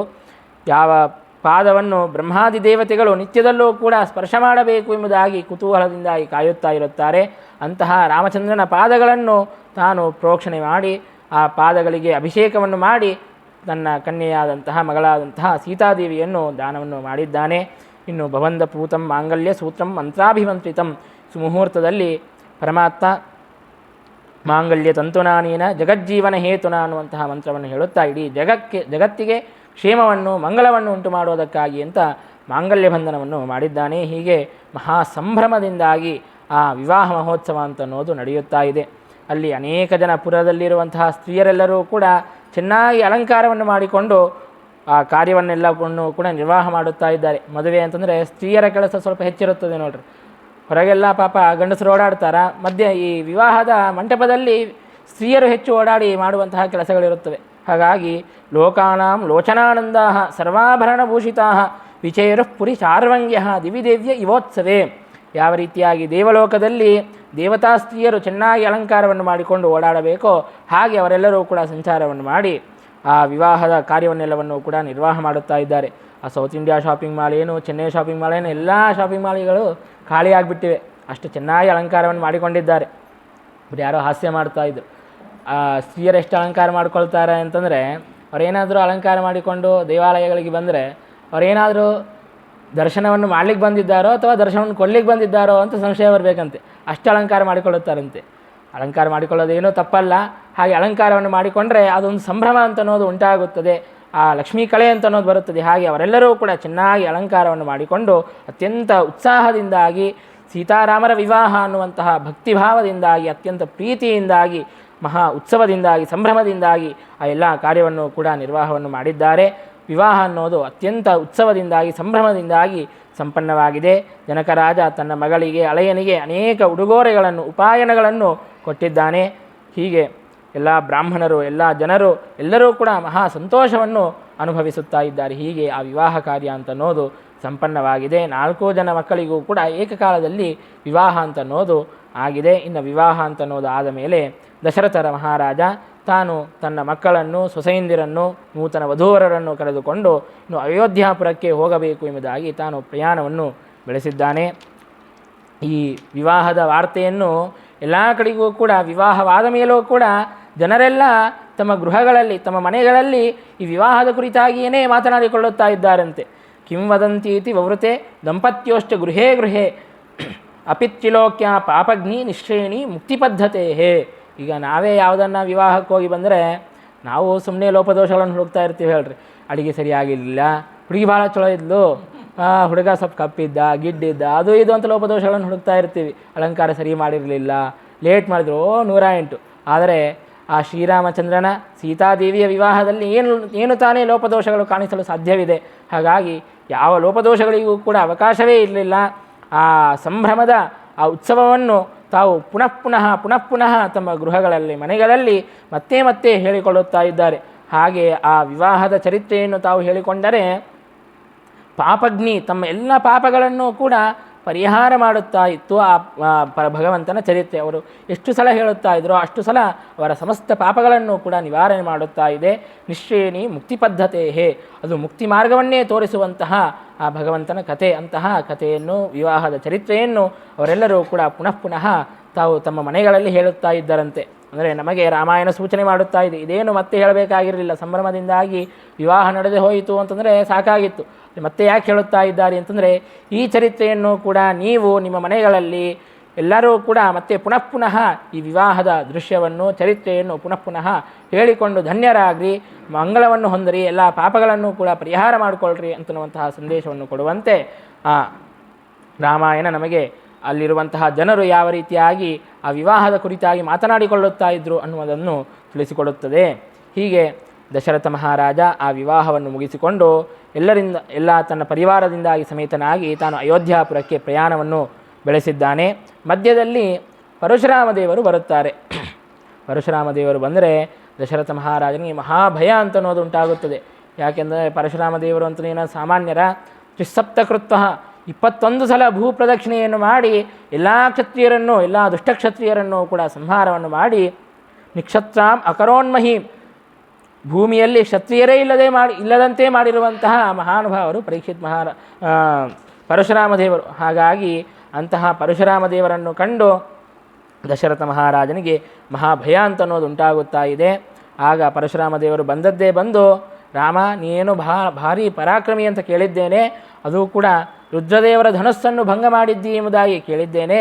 ನೀನು ನಿಜವಾಗಿ ಪರಾಕ್ರಮಿಯೇ ಆಗಿದ್ದರೆ, ನನ್ನಷ್ಟು ಪರಾಕ್ರಮ ನಿನಗೆ ಇದ್ದರೆ ಆಗ ನನ್ನ ಕೈಯಲ್ಲಿ ಧನಸ್ಸಿದೆಯಲ್ಲ, ಈ ಧನಸ್ಸನ್ನು ನೀನು ಭಂಗ ಮಾಡಿ ತೋರಿಸು, ಈ ಧನಸ್ಸನ್ನು ಪ್ರಯೋಗವನ್ನು ಮಾಡಿ ತೋರಿಸು, ಆಗ ನಿನಗೆ ನಿಜವಾಗಿ ಪರಾಕ್ರಮ ಇದೆ ಎಂಬುದಾಗಿ ನಾನು ಒಪ್ಪುತ್ತೇನೆ ಎಂಬುದಾಗಿ ಪರಶುರಾಮ ದೇವರು ಹೇಳುತ್ತಾ ಇದ್ದಾರೆ. ಪರಶುರಾಮ ದೇವರು ಬಂದದ್ದು ಯಾಕೆ ಅಂತಂದರೆ, ಶ್ರೀರಾಮಚಂದ್ರ ಸಾಮಾನ್ಯ ಮನುಷ್ಯನಲ್ಲ, ತಾನು ಸರ್ವೋತ್ತಮನಾದಂತಹ ಶ್ರೀಹರಿಯೇ ಅಂತನ್ನೋದನ್ನು ಜಗತ್ತಿಗೆ ತಿಳಿಸಿಕೊಡೋದಕ್ಕಾಗಿ ಎಂಬುದಾಗಿಯೇ ಪರಶುರಾಮ ದೇವರು ಅಲ್ಲಿಗೆ ಬಂದಿದ್ದಾರೆ. ಮತ್ತು ಅದಷ್ಟೇ ಅಲ್ಲದೆ ಎಲ್ಲ ದುಷ್ಟರಿಗೂ ಕೂಡ ಮೋಹವನ್ನು ಗೊಳಿಸಬೇಕಾಗಿದೆ.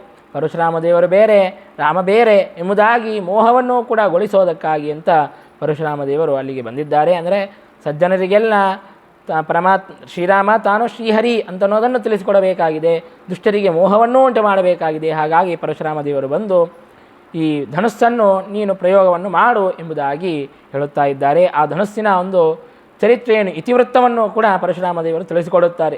ಹಿಂದೆ ವಿಶ್ವಕರ್ಮ ತಾನು 2 ಧನುಸ್ಸುಗಳನ್ನು ಮಾಡಿದ್ದ. ಒಂದು ಧನುಸ್ಸನ್ನು ರುದ್ರದೇವರ ಕೈಯಿಗೆ ಕೊಟ್ಟರು. ಇನ್ನೊಂದು ಧನಸ್ಸನ್ನು ಶ್ರೀಹರಿಯ ಕೈಯಿಗೆ ಕೊಟ್ಟರು. ಶ್ರೀಹರಿಯ ಕೈಯಲ್ಲಿರುವಂತಹ ಧನಸ್ಸಿಗೆ ಶಾರಂಗ ಎಂಬುದಾಗಿ ಹೆಸರು, ರುದ್ರದೇವರ ಕೈಯಲ್ಲಿರುವಂತಹ ಧನಸ್ಸಿಗೆ ಪಿನಾಕ ಎಂಬುದಾಗಿ ಹೆಸರು. ಈಗ ನೀನು ಧನುರ್ಭಂಗವನ್ನು ಮಾಡಿ ಬಂದು ಅದು ರುದ್ರದೇವರ ಧನಸ್ಸು, ಪಿನಾಕ ಅನ್ನುವಂತಹ ಧನಸ್ಸನ್ನು ನೀನು ಭಂಗ ಮಾಡಿ, ಒಂದು ವೇಳೆ ನೀನೇ ಶ್ರೀಹರಿ ಆಗಿದ್ದರೆ, ನಿನಗೆ ನನ್ನಷ್ಟು ಪರಾಕ್ರಮ ಇದ್ದರೆ ಈಗ ಈ ಶಾರಂಗ ಧನಸ್ಸನ್ನು ತೆಗೆದುಕೊಂಡು ನೀನು ಪ್ರಯೋಗವನ್ನು ಮಾಡು ಎಂಬುದಾಗಿ ಹೇಳಿದಾಗ, ಆಗ ಶ್ರೀರಾಮಚಂದ್ರ ದಶರಥ ರಾಜ ಅದನ್ನು ಸಹಿಸುತ್ತಾ ಇಲ್ಲ, ಬೇಡ ಎಂಬುದಾಗಿ ತಾನು ಅಡ್ಡ ಬೀಳುತ್ತಾ ಇದ್ದಾನೆ. ಆಗ ಪರಶುರಾಮ ದೇವರು ಹೇಳುತ್ತಾ ಇದ್ದಾರೆ, ಇಲ್ಲ, ಯುದ್ಧವನ್ನು ಆಡುತ್ತಾ ಇರುವಂತಹ ನಿನ್ನ ಮಗನನ್ನು ನೋಡೋದಕ್ಕಾಗಿ ಅಂತಲೇ ನಾನು ಬಂದಿದ್ದೇನೆ ಎಂಬುದಾಗಿ ಪರಶುರಾಮ ದೇವರು ಹೇಳುತ್ತಾ ಇದ್ದಾರೆ. ಅದಕ್ಕೆ ದಶರಥ ರಾಜ ಹೇಳುತ್ತಾನೆ, ಇಲ್ಲ, ನಾನು ಬಹಳ ವೃದ್ಧನಾಗಿ ಬಿಟ್ಟಿದ್ದೇನೆ, ಹಾಗಾಗಿ ನನ್ನ ಮಕ್ಕಳನ್ನು ನನಗೆ ಬಿಟ್ಟು ಕೊಟ್ಟು ಬಿಡು ಎಂಬುದಾಗಿ ಹೇಳಿದರೆ, ಅದಕ್ಕೆ ಪರಶುರಾಮ ದೇವರು ಹೇಳ್ತಾರೆ, ನಿನಗೆ ಇನ್ನೂ 3 ಜನ ಮಕ್ಕಳಿದ್ದಾರಲ್ಲ, ರಾಮನನ್ನು ಮಾತ್ರ ಬಿಟ್ಟುಕೊಡು, ನಾನು ಅವನ ಜೊತೆಗೆ ಯುದ್ಧವನ್ನು ಆಡ್ತೀನಿ ಎಂಬುದಾಗಿ ಹೇಳುತ್ತಾ ಇದ್ದಾರೆ ದಶರಥ ರಾಜ. ಎಷ್ಟು ಹೇಳಿದರೂ ಕೂಡ ಪರಶುರಾಮ ದೇವರು ಕೇಳಲಿಲ್ಲ. ಇನ್ನು ಕೊನೆಗೆ ರಾಮಚಂದ್ರ ದೇವರು ಆ ಶಾರ್ಗ ಧನಸ್ಸನ್ನು ಸ್ವೀಕಾರ ಮಾಡಿ ಅತ್ಯಂತ ಅನಾಯಾಸವಾಗಿ ಆ ಧನಸ್ಸಿನ ಪ್ರಯೋಗವನ್ನು ಮಾಡಿದ್ದಾನೆ. ಆಗ ಬಾಣವನ್ನು ಸಂಧಾನವನ್ನು ಮಾಡಿದ್ದಾನೆ. ಇನ್ನು ರಾಮಚಂದ್ರ ದೇವರ ಬಾಣ ಅಂತಂದರೆ ಅದು ವ್ಯರ್ಥವಾಗೋದೇ ಇಲ್ಲ, ಹಾಗಾಗಿ ಬಾಣವನ್ನು ಪ್ರಯೋಗ ಮಾಡಬೇಕಲ್ಲ, ಎಲ್ಲಿ ಪ್ರಯೋಗವನ್ನು ಮಾಡಲಿ ಎಂಬುದಾಗಿ ಪರಶುರಾಮ ದೇವರಿಗೆ ಕೇಳಿದಾಗ, ಅದಕ್ಕೆ ಪರಶುರಾಮ ದೇವರು ಹೇಳ್ತಾರೆ, ಇಲ್ಲಿ ನನ್ನ ಉದರದಲ್ಲಿ ಅತುಲ ಅನ್ನುವಂತಹ ಒಬ್ಬ ರಾಕ್ಷಸ ಇದ್ದಾನೆ.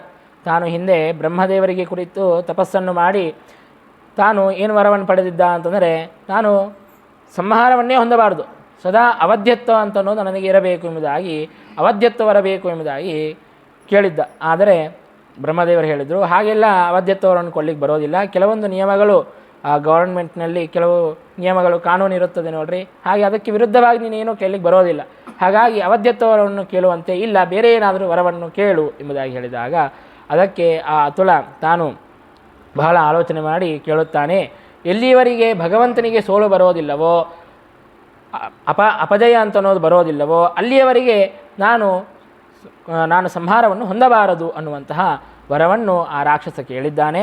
ಆಗ ಸರಿ ಎಂಬುದಾಗಿ ಬ್ರಹ್ಮದೇವರು ಆ ವರವನ್ನು ಅತುಲನಿಗೆ ಕೊಟ್ಟಿದ್ದಾನೆ. ಆಗ ಆ ಅತುಲನು ತಾನು ವಿಚಾರವನ್ನು ಮಾಡಿದ, ಬೇರೆ ಎಲ್ಲೋ ಇದ್ದರೆ ನನಗೆ ಅಪಾಯ ಅಂತ ಅನ್ನೋದು ಆಗಬಹುದು, ನಾನೂ ಮೋಕ್ಷವನ್ನು ಹೊಂದಬೇಕು ಅಂತಂದರೆ ಪರಮಾತ್ಮನ ಉದರದಲ್ಲೇ ಹೋಗಿ ಕೂತು ಬಿಟ್ಟರೆ ನನಗೂ ಕೂಡ ಮೋಕ್ಷವಾಗುತ್ತದೆ ಎಂಬುದಾಗಿ ತಿಳಿದು ಆ ಅತುಲ ಅನ್ನುವಂತಹ ಅಸುರ ತಾನು ಪರಶುರಾಮ ದೇವರ ಉದರದಲ್ಲಿ ಹೋಗಿ ಕುಳಿತಿದ್ದ. ಈಗ ನನ್ನ ಉದರದ ಮೇಲೆ ಆ ಬಾಣವನ್ನು ಪ್ರಯೋಗ ಮಾಡು ಎಂಬುದಾಗಿ ಪರಶುರಾಮ ದೇವರು ಹೇಳಿದ್ದಾರೆ. ಹೇಳಿ ಆ ಅಸುರನಿಗೆ ಹೇಳ್ತಾರ, ನೋಡು, ನನ್ನ ಉದರದ ಮೇಲೇ ಪ್ರಯೋಗವನ್ನು ಮಾಡುತ್ತಾ ಇದ್ದಾನೆ ಬಾಣ, ಹಾಗಾಗಿ ನೀನೇನಾದರೂ ಅಲ್ಲೇ ಇದ್ದರೆ ನೀನು ಸತ್ತು ಹೋಗ್ತಿ ಎಂಬುದಾಗಿ ಹೇಳಿದಾಗ, ಆಗ ಅತುಲ ಅಂಜುಕೊಂಡು ತಾನು ಹೊರಗೆ ಬಂದಿದ್ದಾನೆ. ಯಾವಾಗ ಹೊರಗೆ ಬಂದಿದ್ದಾನೋ ಆಗ ಕೂಡಲೇ ರಾಮಚಂದ್ರ ದೇವರು ಆ ಬಾಣವನ್ನು ಆ ಅಸುರನ ಮೇಲೆ ಬಿಟ್ಟು ಆ ಅಸುರನನ್ನು ಸಂಹಾರ ಮಾಡಿದ್ದಾರೆ. ಹೀಗೆ ಆ ಅಸುರನ ಸಂಹಾರವನ್ನು ಮಾಡುವುದಕ್ಕಾಗಿ ಎಂಬುದಾಗಿಯೂ ಕೂಡ ಪರಶುರಾಮ ದೇವರು ಬಂದು ಸೋತಂತೆ ನಾಟಕವನ್ನು ಮಾಡಿ ಅವನ ಸಂಹಾರವನ್ನು ಮಾಡಿಸಿದ್ದಾರೆ. ಹೀಗೆ ಪರಶುರಾಮ ದೇವರು ಸಾಕ್ಷಾತ್ತು ಶ್ರೀಹರಿಯೇ ರಾಮಚಂದ್ರ ಅನ್ನೋದನ್ನು ಸಮಸ್ತ ಜಗತ್ತಿಗೂ ಕೂಡ ತಿಳಿಸಿಕೊಟ್ಟಿದ್ದಾರೆ. ಹೀಗೆ ಶ್ರೀರಾಮಚಂದ್ರ ತನ್ನ ಪರಾಕ್ರಮವನ್ನೆಲ್ಲವನ್ನು ಕೂಡ ಪ್ರಕಟಗೊಳಿಸಿ ತಾನು ಅಯೋಧ್ಯಾಪುರಕ್ಕೆ ತಾನು ಹೋಗಿದ್ದಾನೆ. ಅಯೋಧ್ಯಾಪುರದಲ್ಲಿ ವೈಕುಂಠದಲ್ಲಿ ಯಾವ ರೀತಿಯಾಗಿ ಲಕ್ಷ್ಮೀನಾರಾಯಣರು ವಿರಾಜಮಾನರಾಗಿರಬೇಕೋ ಹಾಗೆ ಅಯೋಧ್ಯೆಯಲ್ಲಿ ಸೀತಾರಾಮಚಂದ್ರರು ತಾವು ಅತ್ಯಂತ ಸುಖದಿಂದಾಗಿ ವಿರಾಜಮಾನರಾಗಿದ್ದಾರೆ. ಹೀಗೆ ಅನೇಕ ಕಾಲ ಕಳೆದ ಮೇಲೆ ಶ್ರೀರಾಮಚಂದ್ರನ ಪಟ್ಟಾಭಿಷೇಕವನ್ನು ಮಾಡಬೇಕು, ರಾಜ್ಯಾಭಿಷೇಕವನ್ನು ಮಾಡಬೇಕು ಅನ್ನುವಂತಹ ವಿಚಾರವನ್ನು ದಶರಥ ಮಹಾರಾಜ ಮಾಡಿದ್ದಾನೆ. ಆ ವಿಚಾರವನ್ನು ಮಾಡಿ ಎಲ್ಲ ಜನರನ್ನು ಕೂಡ, ಪುರದಲ್ಲಿರುವಂತಹ ಎಲ್ಲ ಜನರನ್ನು, ಬ್ರಾಹ್ಮಣರನ್ನು, ಎಲ್ಲ ಸಾಮಂತರಾಜರನ್ನು, ಸುಮಂತ್ರ ಮೊದಲಾದಂತಹ ಮಂತ್ರಿಗಳನ್ನು ಎಲ್ಲರನ್ನೂ ಕೂಡ ಕರೆದು ವಿಚಾರವನ್ನು ಮಾಡುತ್ತಾ ಇದ್ದಾನೆ. ನಾನು ನನ್ನ ಮಗನಾದಂತಹ ಶ್ರೀರಾಮನಿಗೆ ಪಟ್ಟಾಭಿಷೇಕವನ್ನು ಮಾಡಬೇಕು ಅಂತ ಅಂದುಕೊಂಡಿದ್ದೇನೆ, ರಾಜ್ಯಾಭಿಷೇಕವನ್ನು ಮಾಡಬೇಕು ಅಂತ ಅಂದುಕೊಂಡಿದ್ದೇನೆ, ಅದರಲ್ಲಿ ನಿಮ್ಮ ಸಮ್ಮತಿ ಅಂತನ್ನೋದನ್ನು ತಿಳಿಸಿಕೊಡ್ರಿ ಎಂಬುದಾಗಿ ಹೇಳಿದರೆ, ಆ ಜನರೆಲ್ಲರೂ ಕೂಡ ಏನು ಹೇಳಬೇಕು ಹೇಳ್ರಿ, ರೋಮೋದ್ಗಮೋಂಗೆ ಪ್ರಮದಾಶ್ರುನೇತ್ರೆ ರಾಮಶ್ಚ ಚಿತ್ತೇಂಜಲಿ ರಾಸಮೂರ್ಧ್ನಿ ಮುಖೇ ವಿಕಾಸೋ ವದನೇ ಚವಾಣಿ ತತ್ ಸಾಧು ಸಾಧ್ವಿತ್ಯಖಿಲ ಪ್ರಜಾನ. ಎಲ್ಲ ಜನರು ಕೂಡ ಸಾಧು ಸಾಧು ಭಲೆ ಭೇಷ್ ಅವಶ್ಯವಾಗಿಯೂ ಕೂಡ ರಾಮಚಂದ್ರನನ್ನು ಪಟ್ಟಾಭಿಷೇಕವನ್ನು ಮಾಡು, ರಾಜನನ್ನಾಗಿ ಮಾಡು, ಅದೇ ನಮಗೂ ಕೂಡ ಬೇಕಾದದ್ದು ಎಂಬುದಾಗಿ ಹೇಳುತ್ತಾ ಇದ್ದಾರೆ. ಅವರೆಲ್ಲರಿಗೂ ಕೂಡ ರೋಮಾಂಚವಾಗುತ್ತಾ ಇದೆ, ಕಣ್ಣಲ್ಲಿ ನೀರು ಸುರಿಯುತ್ತಾ ಇದೆ. ಅವರೆಲ್ಲರೂ ಕೂಡ ತಮ್ಮ ಕೈ ಜೋಡಿಸಿ ತಲೆಯ ಮೇಲೆ ಇಟ್ಟು ಅವಶ್ಯವಾಗಿ ಈ ಕಾರ್ಯ ಅಂತ ಅನ್ನೋದು ನಡೆಯಲಿ ಎಂಬುದಾಗಿ ಅನುಮೋದನೆಯನ್ನು ಮಾಡುತ್ತಾ ಇದ್ದಾರೆ. ಆ ಪುರದಲ್ಲಿರುವಂತಹ ಜನರಿಗೆಲ್ಲ ಎಷ್ಟು ಸಂತೋಷವಾಯಿತು, ನಮಗೇನು ಹೇಳಲಿಕ್ಕೂ ಕೂಡ ಸಾಧ್ಯವಾಗೋದಿಲ್ಲ. ನಾವು ಅಯೋಧ್ಯೆಯಲ್ಲಿ ಶ್ರೀರಾಮಚಂದ್ರನ ಮಂದಿರ ನಿರ್ಮಾಣವಾಗಿ ಅಲ್ಲಿ ಪ್ರತಿಷ್ಠೆ ಆದಾಗ ನಮಗೆ ಎಷ್ಟು ಸಂತೋಷವಾಯಿತೋ ಅದಕ್ಕೆ 100 ಪಟ್ಟು ಹೆಚ್ಚಿನ ಸಂತೋಷ ಅವರಿಗೆ ಆಗಿರುತ್ತದೆ. ಆ ಸಂತೋಷವನ್ನು ಊಹೆ ಮಾಡಲಿಕ್ಕೂ ನಮಗೆ ಸಾಧ್ಯವಾಗೋದಿಲ್ಲ. ಹಾಗೆ ಮಹಾ ಸಂತೋಷ ಅಂತ ಅನ್ನೋದು ಆಗಿದೆ. ಅವರೆಲ್ಲರೂ ಕೂಡ ಇನ್ನೂ ಅನೇಕ ಮಾತುಗಳನ್ನು ಪುರದಲ್ಲಿರುವಂತಹ ಜನರಿಗೆ ಸಂತೋಷದಿಂದಾಗಿ ಬಹಳ ಮಾತುಗಳನ್ನು ಮಾತನಾಡಬೇಕು ಅಂತ ಇದೆ ದಶರಥ ಮಹಾರಾಜನ ಜೊತೆಗೆ. ಅವಶ್ಯವಾಗಿಯೂ ಕೂಡ ರಾಮಚಂದ್ರನನ್ನು ನೀನು ರಾಜನನ್ನಾಗಿ ಮಾಡು. ರಾಮಚಂದ್ರ ಅಂತಂದರೆ ನಮಗೆ ಅತ್ಯಂತ ಪ್ರಿಯನಾದವನು. ಹಾಗಾಗಿ ರಾಮಚಂದ್ರನೇ ತಾನು ರಾಜನಾಗಲಿಕ್ಕೆ ಯೋಗ್ಯ, ರಾಜನಾಗಲಿಕ್ಕೆ ಏನೇನು ಗುಣಗಳಿವೆ ಅವೆಲ್ಲವೂ ಕೂಡ ತನ್ನಲ್ಲಿ ಇವೆ ಇತ್ಯಾದಿ ಅನೇಕ ಮಾತುಗಳನ್ನು ಹೇಳಬೇಕು ಅಂತ ಅಂದುಕೊಳ್ಳುತ್ತಾ ಇದ್ದಾರೆ. ಆದರೆ ಸಭೆಯಲ್ಲಿ ಅನೇಕ ದೊಡ್ಡವರೆಲ್ಲ ಕೂತಿದ್ದಾರೆ. ದೊಡ್ಡವರೆಲ್ಲ ಕೂತಾಗ ಸಣ್ಣವರು ಮಾತನಾಡೋದು ಸರಿಯಲ್ಲ ಅಂತ ತಮ್ಮ ಆ ಸಂತೋಷವನ್ನು ಕುತೂಹಲವನ್ನು ತಡೆದು ಸುಮ್ಮನೆ ಇದ್ದಾರೆ. ಆಗ ವೃದ್ಧರೆಲ್ಲರೂ ಕೂಡ ಅವರ ಅಭಿಪ್ರಾಯವನ್ನು ತಿಳಿದುಕೊಂಡು ಅವರೇ ಮಾತನಾಡುತ್ತಾ ಇದ್ದಾರೆ. ಮಹಾಜನೋಯಂ ಮನಸಾಚ ವಾಚ ಕರೋತಿ ರಾಮಸ್ಯ ಸದಾಭಿಷೇಕಂ ಮಹಾಜನಾನಾಂ ಅಧಿನಾಥರಾಜನ್ ಮಹಾಭಿಷೇಕಂ ಕುರು ಕರ್ಮಣೈವ ಹೇಳುತ್ತಾ ಇದ್ದಾರೆ. ಆ ವೃದ್ಧರೆಲ್ಲ ಮಹಾತ್ಮರು ಅಂತ ಏನಿರುತ್ತಾರೆ ಅವರೆಲ್ಲರೂ ಕೂಡ ನಿತ್ಯದಲ್ಲಿಯೂ ಕೂಡ ರಾಮಚಂದ್ರನಿಗೆ ಅಭಿಷೇಕವನ್ನು ಮಾಡುತ್ತಾನೇ ಇರುತ್ತಾರೆ. ತಮ್ಮ ಮನಸ್ಸಿನಿಂದಾಗಿ ವಚನದಿಂದಾಗಿ ಸದಾಕಾಲ ಅಭಿಷೇಕವನ್ನು ಮಾಡುತ್ತಲೇ ಇರುತ್ತಾರೆ.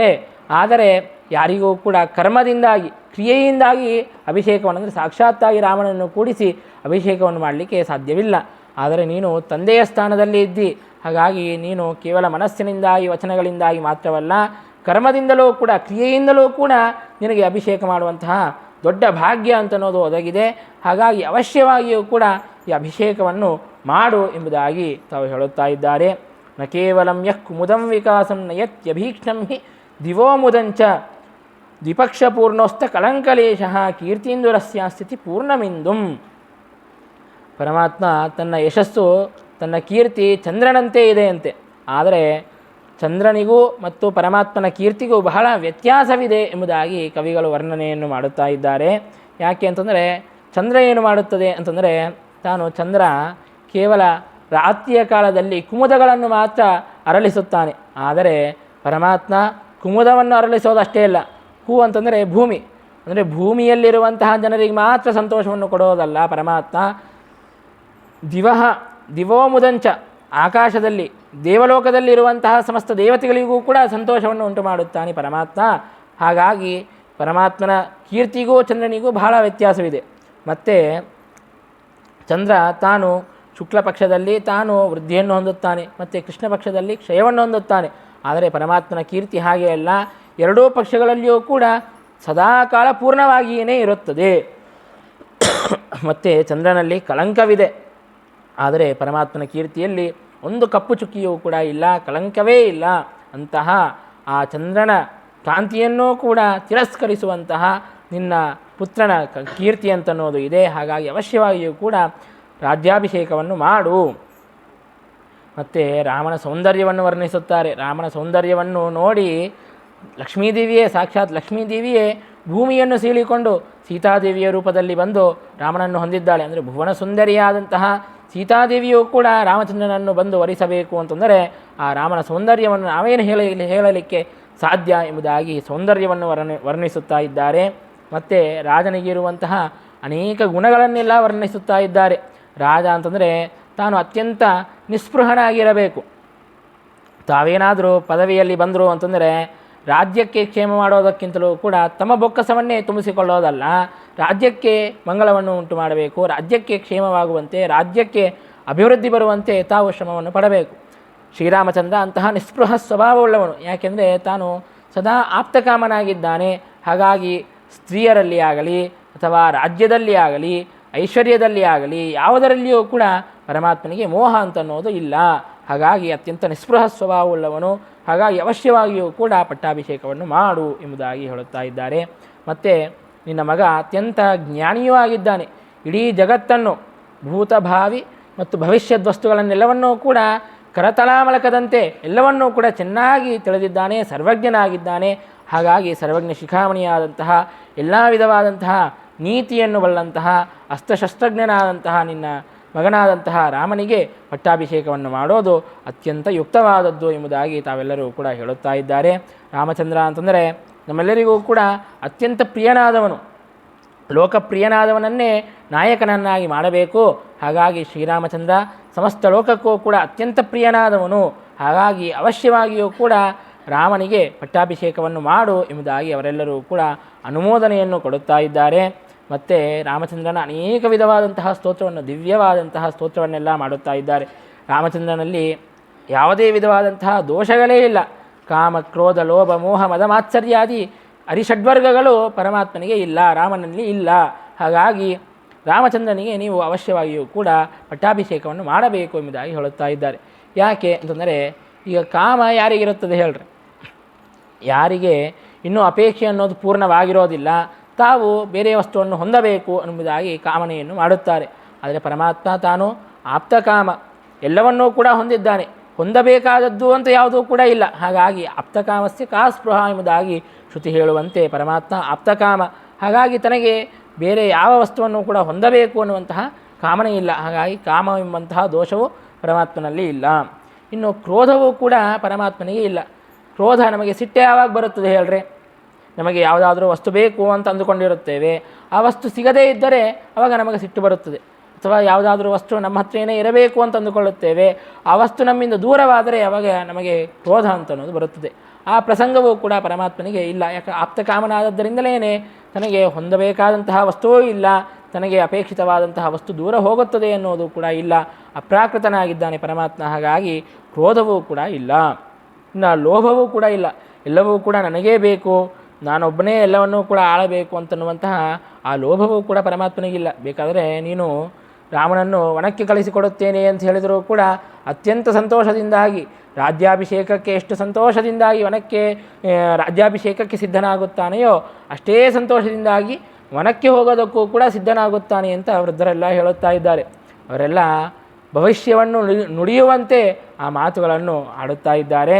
ಹಾಗಾಗಿ ಲೋಭವೂ ಕೂಡ ಇಲ್ಲ, ಮೋಹವೂ ಕೂಡ ಪರಮಾತ್ಮನಿಗೆ ಇಲ್ಲ. ಯಾರು ಭಗವಂತನ ಸ್ಮರಣೆ ಮಾಡುತ್ತಾರೆ ಅವರಿಗೇನೆ ಮೋಹ ಅಂತನ್ನೋದು, ಅಜ್ಞಾನ ಅಂತನ್ನೋದು ಇರೋದಿಲ್ಲ ಅಂತಂದ ಮೇಲೆ ರಾಮನಲ್ಲಿ ಮೋಹವಿಲ್ಲ ಅಂತ ಮತ್ತೇನು ಹೇಳಬೇಕು? ರಾಮನಿಗೆ ಮೋಹವಿದೆ ಅಂತ ಹೇಳೋದಾಗಿದ್ದರೆ ಅದು ಹೇಗೆ ಆಗುತ್ತದೆ ಅಂತಂದರೆ, ಯಾವುದು ಅತ್ಯಂತ ಅಸತ್ತಾದಂಥ ಪದಾರ್ಥ ಅದು ಇದೆ ಎಂಬುದಾಗಿ ಹೇಳಿದರೆ ಅದು ಎಷ್ಟು ಹಾಸ್ಯಾಸ್ಪದವಾಗಬೇಕೋ ಹಾಗೆ ಹಾಸ್ಯಾಸ್ಪದವಾಗುತ್ತದೆ. ಹಾಗಾಗಿ ಪರಮಾತ್ಮನಿಗೆ ಮೋಹವೂ ಇಲ್ಲ. ಇನ್ನು ಮದಮಾತ್ಸರ್ಯಗಳು ಕೂಡ ಪರಮಾತ್ಮನಿಗೆ ಇಲ್ಲ. ಯಾಕೆಂದರೆ ಮದ ಅಹಂಕಾರ, ತನ್ನಲ್ಲಿ ಇಲ್ಲದೇ ಇರುವಂತಹ ಗುಣ ನನ್ನಲ್ಲಿ ಇದೆ ಎಂಬುದಾಗಿ ತಿಳಿಯೋದು ಅಹಂಕಾರ. ಪರಮಾತ್ಮನಲ್ಲಿ ಸದಾ ಎಲ್ಲ ಗುಣಗಳು ಇದ್ದಾಗ ಪರಮಾತ್ಮ ಇಲ್ಲದೇ ಇರುವಂತಹ ಗುಣಗಳನ್ನು ತನ್ನಲ್ಲಿ ಇದೆ ಅಂತ ಹೇಳಿಕೊಳ್ಳುವಂತಹ ಪ್ರಸಂಗ ಅಹಂಕಾರ, ಮದ ಅಂತನೋದು ಬರಲಿಕ್ಕೆ ಸಾಧ್ಯವಿದೆಯಾ? ಸರ್ವತಾ ಸಾಧ್ಯವೇ ಇಲ್ಲ. ಇನ್ನು ಮಾತ್ಸರ್ಯ, ಇವನು ನನ್ನ ಅಧೀನವಾಗಿ ಇಲ್ಲವಲ್ಲ, ಹಾಗಾಗಿ ಇವನೂ ಕೂಡ ನನ್ನ ಅಧೀನವಾಗಿ ಏನೇ ಇರಬೇಕು, ಇವನು ನನ್ನಕ್ಕಿಂತಲೂ ಕೂಡ ಹೆಚ್ಚು ಬೆಳೆಯಬಾರದು ಎಂಬುದಾಗಿ ಆ ವಿಧವಾದಂತಹ ಮಾತ್ಸರ್ಯ ಭಾವನೆಯೂ ಕೂಡ ಇಲ್ಲ. ಯಾಕೆಂದರೆ ಸರ್ವೋತ್ತಮನಾಗಿದ್ದಾನೆ ಪರಮಾತ್ಮ. ಹಾಗಾಗಿ ತನಗಿಂತಲೂ ಉತ್ತಮರಾದವರು ಯಾರೂ ಕೂಡ ಇಲ್ಲನೇ ಇಲ್ಲ. ಹಾಗಾಗಿ ಮಾತ್ಸರ್ಯದ ಪ್ರಸಂಗವೇ ಇಲ್ಲ. ಹೀಗೆ ಕಾಮಕ್ರೋಧಾದಿ ಸಮಸ್ತ ದೋಷಗಳಿಂದಲೂ ಕೂಡ ದೂರನಾಗಿದ್ದಾನೆ ಪರಮಾತ್ಮ. ಹೀಗೆ ದೋಷಾತಿ ದೂರ ಮತ್ತು ಸಮಸ್ತ ಗುಣಪೂರ್ಣನಾಗಿದ್ದಾನೆ. ಈ ಎಲ್ಲ ವಿಷಯವನ್ನು ಕೂಡ ಸ್ವಯಂ ವೇದವ್ಯಾಸ ದೇವರು ಬ್ರಹ್ಮಸೂತ್ರಗಳಲ್ಲಿ ಪ್ರತಿಪಾದನೆಯನ್ನು ಮಾಡುತ್ತಾರೆ. ಸರ್ವಧರ್ಮೋಪಪತ್ತೇಷ್ಟ ಎಂಬುದಾಗಿ ಶ್ರೀಮದಾಚಾರ್ಯರು ಅನುವ್ಯಾಖ್ಯಾನದಲ್ಲಿ ಸಮರ್ಥನೆಯನ್ನು ಮಾಡುತ್ತಾರೆ. ಯದಧೀನ ಗುಣಾಶ್ಚೈವ ದೋಷ ಅಪಿ ಹಿ ಸರ್ವಶಃ ಗುಣಾಸ್ತಸ್ಯ ಕಥಂ ನ ಸ್ಯುಃ ದೋಷಾಶ್ಚ ಕಥಂ ಪುನಃ ಎಂಬುದಾಗಿ. ಎಲ್ಲ ಗುಣಗಳೂ ಕೂಡ ಪರಮಾತ್ಮನ ಅಧೀನವಾಗಿದೆ, ಎಲ್ಲ ದೋಷಗಳೂ ಕೂಡ ಪರಮಾತ್ಮನ ಅಧೀನವಾಗಿದೆ. ಹಾಗಾಗಿ ಪರಮಾತ್ಮ ಎಲ್ಲ ಗುಣಗಳನ್ನೂ ಹೊಂದಿದ್ದಾನೆ ಮತ್ತು ದೋಷಗಳನ್ನು ಕೂಡ ಬಿಟ್ಟಿದ್ದಾನೆ. ಹೀಗೆ ಸಮಸ್ತ ದೋಷ ದೂರನೂ ಆಗಿದ್ದಾನೆ, ಸಮಸ್ತ ಗುಣಪೂರ್ಣನೂ ಆಗಿದ್ದಾನೆ. ಹಾಗಾಗಿ ರಾಮಚಂದ್ರನಿಗೆ ಪಟ್ಟಾಭಿಷೇಕವನ್ನು ಮಾಡೋದು, ರಾಜ್ಯಾಭಿಷೇಕವನ್ನು ಮಾಡೋದು ನಮ್ಮೆಲ್ಲರಿಗೂ ಕೂಡ ಅತ್ಯಂತ ಸಮ್ಮತವಾದಂತಹ ವಿಷಯ. ನಾವೇ ನಿನಗೆ ಹೇಳಬೇಕು ಅಂತ ಅಂದುಕೊಂಡಿದ್ವಿ, ಆದರೆ ನೀನೇ ಆ ಮಾತನ್ನು ನಮ್ಮ ಜೊತೆಗೆ ಹಂಚಿಕೊಳ್ಳುತ್ತಾ ಇದ್ದಿ. ನಮಗೆಲ್ಲರಿಗೂ ಕೂಡ ಮಹಾ ಸಂತೋಷ ಅಂತನ್ನೋದು ಉಂಟಾಗಿದೆ. ಹಾಗಾಗಿ ಅವಶ್ಯವಾಗಿಯೂ ಕೂಡ ಮಾಡು ಎಂಬುದಾಗಿ ಹೇಳುತ್ತಾ ಇದ್ದಾರೆ. ಹೀಗೆ ಪರಮಾತ್ಮ ಸಮಸ್ತ ದೋಷ ದೂರ ಎಂಬುದಾಗಿ ನಾವು ಚಿಂತನೆಯನ್ನು ಮಾಡೋದರಿಂದಾಗಿ ಕಾಮಕ್ರೋಧಾದಿ ದೋಷಗಳು ಯಾವುದೂ ಕೂಡ ಪರಮಾತ್ಮನಲ್ಲಿ ಇಲ್ಲ ಎಂಬುದಾಗಿ ಚಿಂತನೆಯನ್ನು ಮಾಡಿದರೆ ನಮ್ಮ ಯೋಗ್ಯತಾನುಸಾರವಾಗಿ ನಾವು ಕೂಡ ಆ ದೋಷಗಳನ್ನು ಕಳೆದುಕೊಳ್ಳಲು ಸಾಧ್ಯವಾಗುತ್ತದೆ. ತಂ ಯಥಾ ಯಥಾ ಉಪಾಸತೆ ತಥೈವ ಭವತಿ ಎಂಬುದಾಗಿ ಶ್ರುತಿ ತಿಳಿಸಿಕೊಡುತ್ತದೆ. ಪರಮಾತ್ಮನನ್ನು ನಾವು ಹೇಗೆ ಉಪಾಸನೆ ಮಾಡುತ್ತೇವೆಯೋ